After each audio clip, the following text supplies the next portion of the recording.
The story of Queen Bilqis, also known as the Queen of Sheba, is one of the most beautiful and wisdom-filled narratives mentioned in the Quran. It appears mainly in Surah An-Naml, where Allah describes how guidance reached a powerful queen ruling over a prosperous nation. This story highlights themes of wisdom, humility, leadership, and the search for truth. Queen Bilqis ruled the ancient kingdom of Saba, located in present-day Yemen. Her nation was known for advanced architecture, flourishing trade, and great wealth. Bilqis herself was a wise and capable ruler who maintained a stable and respected government. Yet despite all their material success, her people worshipped the sun instead of Allah, the one true God. The story begins during the reign of Prophet Solomon, who ruled not only over humans but also over jinn, animals, and birds. Allah had gifted him extraordinary knowledge and power. One day, while inspecting his army, Prophet Sulaiman noticed that the hoopoe bird, the hudhud, was missing. When the bird returned, it brought astonishing news. It said that it had discovered a great kingdom, ruled by a woman possessing an extraordinary throne, but that she and her people prostrated to the sun instead of Allah. This information surprised Sulaiman, and he decided to invite Bilqis to the truth. He gave the hoopoe a letter to deliver. The letter began with the words, "In the name of Allah, the most merciful, the most compassionate." In it, Sulaiman instructed her not to be arrogant and to come to him in submission to Allah. When Bilqis received the letter, she did not react with pride or anger, as many rulers might. Instead, she demonstrated wisdom by consulting her ministers. She explained the situation and asked for their counsel. Her ministers were strong and confident, ready for war if needed. But Bilqis had a different approach. She understood that sudden conflict could destroy nations. As a wise leader, she preferred diplomacy over war. To test the intentions of Sulaiman, she decided to send him valuable gifts, treasures that kings normally desire. When the delegation arrived with the gifts, Sulaiman rejected them immediately. He made it clear that he was not seeking wealth or power.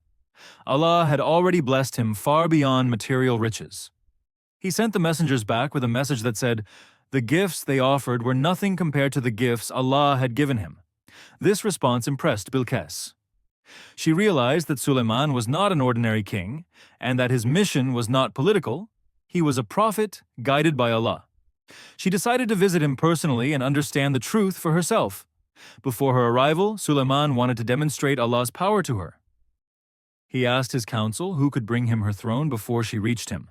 A strong jinn offered to bring it before Sulaiman could rise from his seat. But someone else, a man with special knowledge of the book, brought the throne instantly, in the blink of an eye. When the throne appeared before him, Sulaiman thanked Allah and recognized that this miracle was only by the grace of his Lord. He then ordered the throne to be slightly altered so that when Bilqis arrived, he could test her intelligence. When Bilqis finally entered Sulaiman's court and saw the throne, she was surprised she recognized it immediately, but replied wisely, saying, "It seems to be the same."